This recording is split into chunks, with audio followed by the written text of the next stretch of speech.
मनोज कुमार त्रिपाठी जी। महाराज जी आपके चरणों में कोटि कोटि प्रणाम। महाराज जी आपने मेरा जीवन बदल दिया, हर पल बस प्रभु सिमरन में लगन लगी रहती है। महाराज जी प्रभु की कृपा से वृंदावन धाम में एक भूखंड मिल रहा है, लेकिन उसमें एक कोने में काफी पुराना पीपल का वृक्ष है। महाराज जी कृपया मार्गदर्शन करें, उस भूखंड में निवास करने हेतु, भवन बनाने हेतु नहीं नहीं नहीं, एक डाली भी मत काटना, भले वृंदावन वास मत करना। कोटि ब्राह्मण कोटि गौ हत्या का पाप लगता है जो कोई वृंदावन के किसी भी वृक्ष को काट दे। फिर अश्वत्थ वृक्ष तो साक्षात भगवान श्री कृष्ण का स्वरूप है। गीता जी में कहा वृक्षों में अश्वत्थ वृक्ष मैं हूँ, और फिर वृंदावन का वृक्ष किनारे की तरफ जो है थोड़ी सी डाल भी नहीं काट सकते महाराज जी।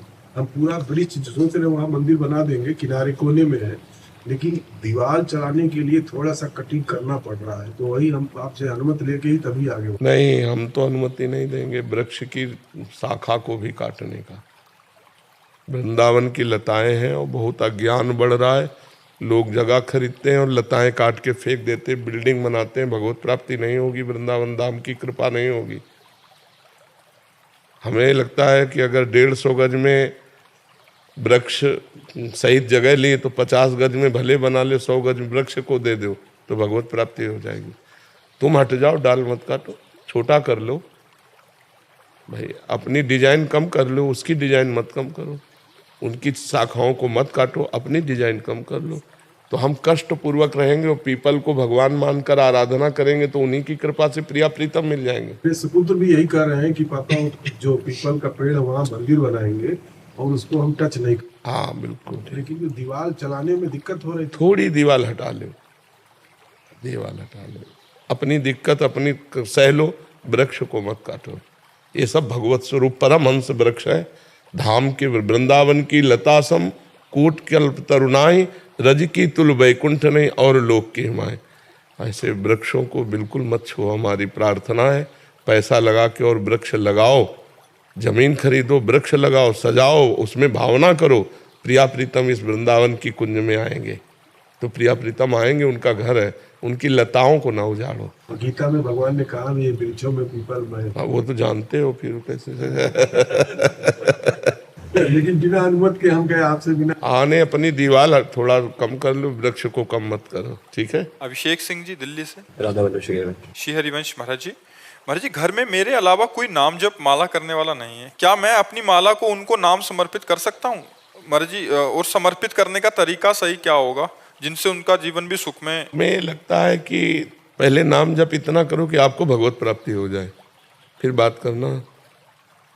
पहले अपने को इतना प्रवीण बना लो, यदि आपको भगवत प्राप्ति हो गई तो 21 पीढ़ियां तर जाएंगी, 14 आगे के 7 पीछे की। वो जपे ना जपे आपका कल्याण हो जाए, पहले आप कर लो। हर समय निरंतर इतना भजन करो कि भगवदाकार वृत्ति छा जाए, तो आपकी भगवदाकार वृत्ति से आपके परिवार का कल्याण हो जाएगा। तो नाम देने की जरूरत नहीं पड़ेगी, नाम ही उनका खुद कल्याण। प्रणत कुटुंब पाल रघुराई, शरणागत भक्त के उद्धार का तो भगवान ठेका लेते ही है, लेकिन भक्त के परिवार के उद्धार का भी ठेका ले लेते हैं।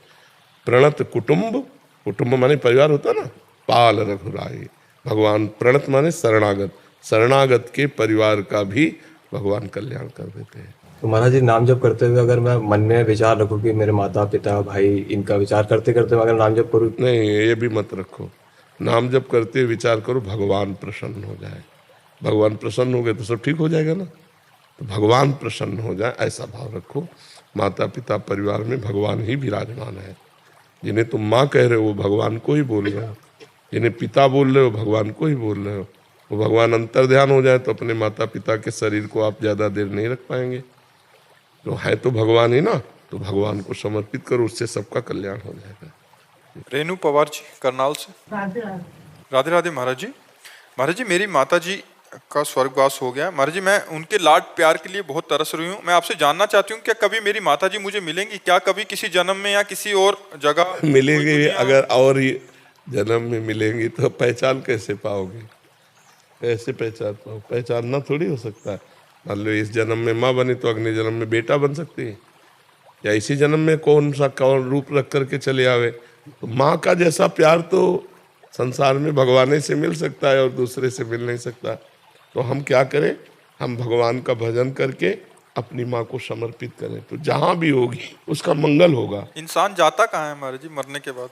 अगर पाप कर्म हुआ तो नरक जाता है, पुण्य कर्म हुआ तो स्वर्ग जाता है। अपने पाप और पुण्यों का भोग भोग कर फिर मृत्यु लोक आता है। पुण्य क्षीणे मृत्यु लोके विसंति। एक अपराध की भारत में ऐसी सजा है कि 20 साल सजा, आजीवन कारावास या फांसी की सजा एक ही अपराध में तो होती है। हमारे कितने ऐसे अपराध है ना भारत सरकार से दंड मिला है ना हमने प्रायश्चित किया है, तो उन पापों का फल नरक में तो भोगना पड़ेगा। अगर नरक में नहीं भोगना तो अभी नाम जप कर लो, भगवान का आश्रय लेकर के उन पापों को नष्ट कर दो, नहीं तो तुम्हें नष्ट कर देंगे। तो कहो एक कल्प रहना पड़े नरक में। ऐसे जो हमने पाप किए हैं उसका हम यहाँ भुगतान कर सकते हैं महाराज जी, कि हमें जाना ना पड़े नरक? हाँ बिल्कुल कर सकते हैं, बिल्कुल कर सकते हैं। भजन के द्वारा, तीर्थयाटन के द्वारा, दान पुण्य के द्वारा, परोपकार के द्वारा, और सबका फल मांगे कि मैं निष्पाप हो जाऊं, मैं भगवान को प्राप्त हूं, तो फिर भगवत प्राप्ति ही ना होती अगर पाप नष्ट ना होते तो। निष्पाप पुरुष ही भगवत प्राप्त होता है। तो निष्पाप तभी हो जाता है जब नाम कीर्तन, भगवान की लीला कथा श्रवण, भगवान की लीला कथा गायन, नाम जप, दूसरों को सुख पहुंचाना, इसी से हमारे पाप नष्ट होते। महाराज जी समझदारी तो इसी में कि यही आप बुद्धिमानी तो तभी। अभी देखो पीछे वाले बैच में एक बच्चा नहीं कह रहा था मुझे भय रहता है कि मुझे मरना है, मेरे से कोई पाप न बन जाए, कोई गलती। हमका कितना बढ़िया पवित्र हृदय है, नई अवस्था है, पर वो कह रहा मैं भयभीत रहता हूँ मेरे से कोई पाप न बन जाए। तुमका तुम बहुत अच्छे महात्मा बन जाओगे अंदर से। जो भयभीत रहता है कि मेरे से गलती न हो जाए वो निकल जाएगा, और जो गलतियों में निर्भय होके जाते हैं वो फंस जाते हैं, नष्ट हो जाते हैं। विराली जी सूरत से, महाराज जी आपके चरणों में कोटि कोटि प्रणाम।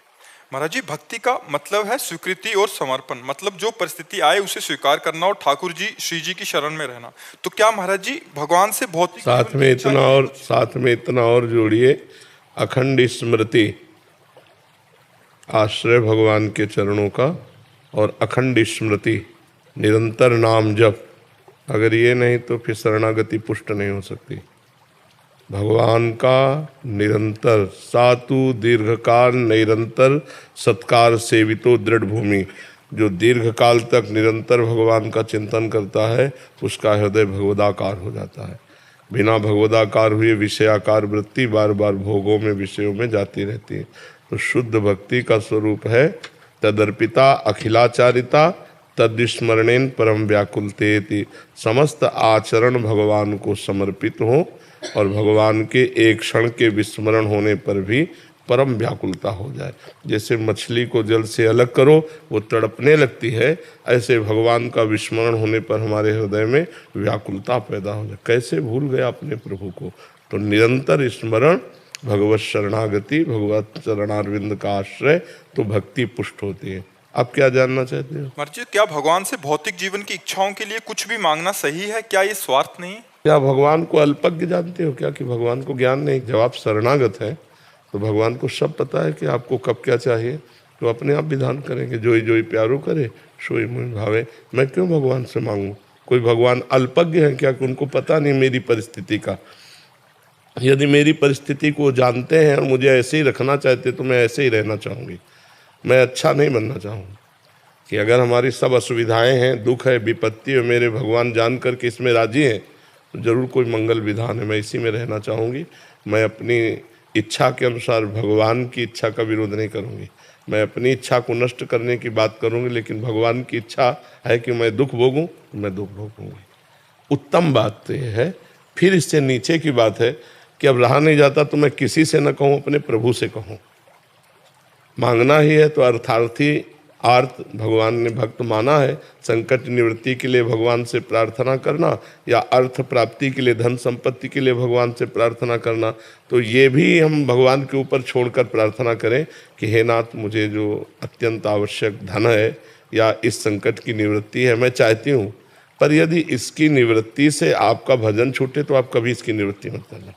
ये भी छूट दे देनी चाहिए भगवान को, नहीं अश्रद्धा हो जाएगी। मांगना चाहिए, लेकिन वो बहुत नीचे धरा का भक्त है। उत्तम भक्त मांगता क्यों? सर्वज्ञ हो, सर्वज्ञानी हो, भूत भविष्य वर्तमान तीनों का ज्ञान है आपको, सर्व सामर्थ्यशाली हो। आपको जैसा मन हो वैसा आप मुझे चलाओ, मैं आपसे कुछ नहीं कहूँगा, बस आपका सुमिरन करूँगा, आपकी शरण में रहूँगा। तो भगवान ने एक वादा किया है गीता में, अनन्यश्चिंतयन्तो माम ये जनाः परिपासते तेषाम नित्याभियुक्तानाम योगक्षेमम वहाम्यहम्। जो मेरा अनन्य चिंतन करता है उसके ये योगक्षेम की जिम्मेवारी मैं लेता हूँ। प्राप्ति की रक्षा और अप्राप्ति की प्राप्ति। प्राप्ति की रक्षा का नाम क्षेम है और अप्राप्ति की प्राप्ति का नाम योग है। तो भगवान योग क्षेम सब करने के लिए जो वादा करते हैं, हम क्यों मांगे? आप करो योग क्षेम, हम तो आपका चिंतन करते हैं और जैसी परिस्थिति में रख रहे हो उसी में हम राजी हैं हम उसी में जिसमें तेरी रजा है। जोई जोई प्यारो करे सोई मोहि प्यारो।